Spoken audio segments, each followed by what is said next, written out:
जय मसीह की प्रिय विश्वासी भाई एवं बहन, प्रभु यीशु का हम दिल से धन्यवाद करें एक और आनंद से भरे, प्रभु की सामर्थ्य उसकी सारी योजनाओं से परिपूर्ण आज के दिन के लिए।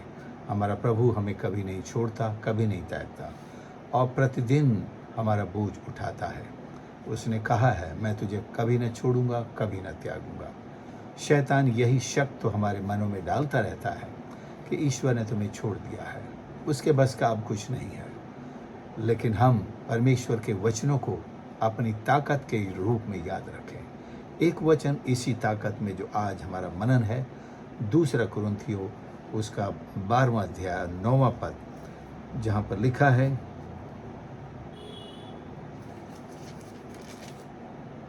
एक मिनट के लिए, पर उसने मुझसे कहा, मेरा अनुग्रह तेरे लिए बहुत है, क्योंकि मेरी सामर्थ निर्बलता में सिद्ध होती है।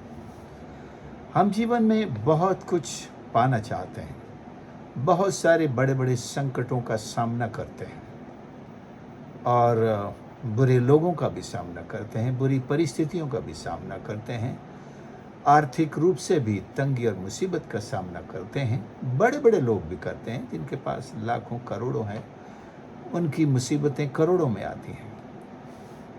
इंसान ऐसे हालात में ये सोचता है, कोई ऐसी ताकत हो जो मुझको ऐसे में ताकत प्रदान करे। तो इंसान को परमेश्वर ने बिना ऐसी ताकत के नहीं छोड़ा है। वो ताकत है परमेश्वर का अनुग्रह।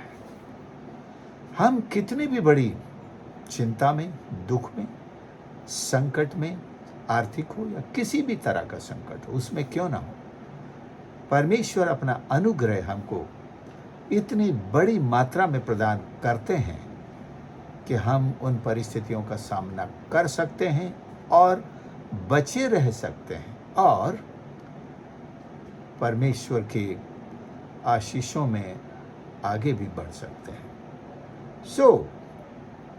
यहाँ पौलुस अपनी एक परिस्थिति को सामने रखता है, जिस परिस्थिति में ये वचन आया है कि कोई एक कांटा है उसके शरीर में, जो लिखा है चुभाया गया है।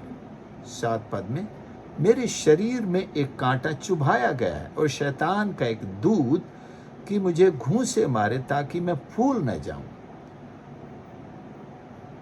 इसके विषय में मैंने प्रभु से 3 बार विनती की कि मुझसे ये दूर हो जाए।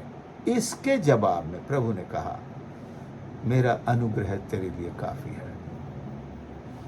हम देखते हैं शद्रक, मेशक, अबेदनगो के सामने आग की भट्ठी थी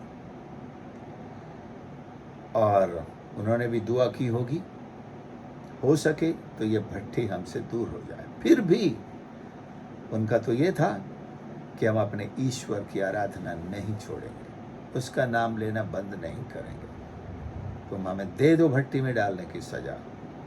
परमेश्वर ने अपना अनुग्रह वहां उन तीनों जवानों को दिखाया। भट्टी को नहीं हटाया, आग को नहीं हटाया, आग के स्वभाव को बदल दिया। और उससे ये चमत्कार हुआ कि जो राजा थोड़ी देर पहले दुश्मन बना बैठा था और उसे इतना क्रोध आया कि भट्ठी को उसने 7 गुना ज्यादा तपवा दिया, वो पूरी तरह शांत हो गया, बदल गया और अब शद्रक, मेशक, अबेदनगो के ईश्वर की उपासना करने के लिए तैयार हो गया और सबको चिट्ठी लिखता है। पहले जो कहता था, कौन ईश्वर मेरे हाथ से तुम्हें बचा सकता है, ऐसे बहुत से लोग हैं जो ईश्वर को कुछ नहीं समझते हैं, आपको मुझको कुछ नहीं समझते हैं। लेकिन हमें ऐसे हालात में परमेश्वर के अनुग्रह की ज़रूरत है और परमेश्वर हम सबको पर्याप्त अनुग्रह देते हैं। उन परिस्थितियों को बदलने का, सकारात्मकता में लाने का एक यही तरीका है, हम परमेश्वर के अनुग्रह को पाएं। और अनुग्रह क्या है प्रियो?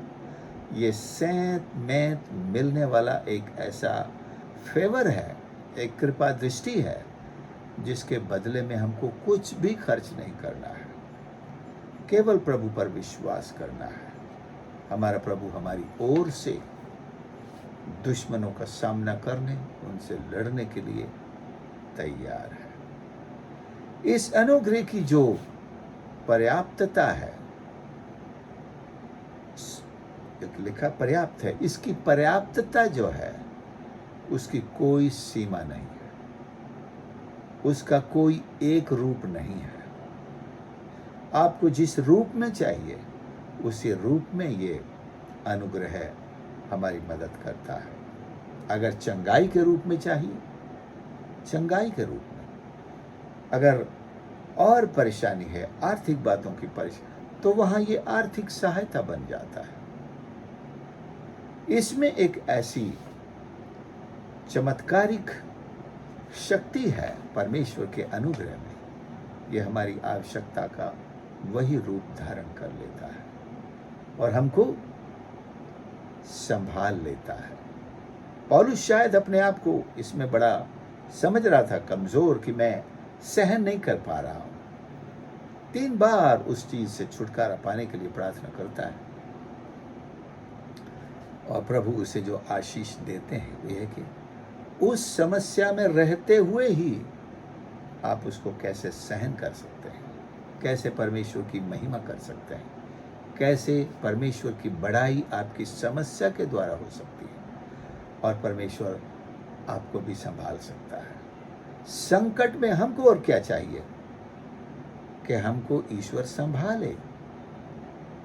भले संकट बना रहे तो भी हम संभाले जाएं। हमारी तो यही दुआ है कि हम, मान लीजिए अकाल पड़ रहा है, दुनिया में अकाल पड़ रहा है, हम ये चाहते हैं कि हमारी रोटी हमको मिलती रहे। यही तो परमेश्वर कह रहा है, तुम सारी दुनिया के अकाल के खिलाफ क्यों हो। कई बार परमेश्वर सजा देने के लिए, जैसे कल के मेरे मनन में था कि पूरे इस्राएल में जब मूर्ति पूजा के कारण, बाल देवता की मूर्ति पूजा के कारण परमेश्वर ने उनको अकाल के द्वारा सजा दी, मेह को बंद कर दिया, तब कोई ये कहे कि मेह बरसा दे, अकाल दूर कर दे, और लोगों से ये ना कहे कि तुम पापों को छोड़ दो, जो परमेश्वर को घृणित है वो काम छोड़ दो, ये ना करें, तो ये दुआ तो ठीक नहीं है। कई बार हम ऐसा ही करते हैं ईश्वर से, बहुत से लोगों के लिए।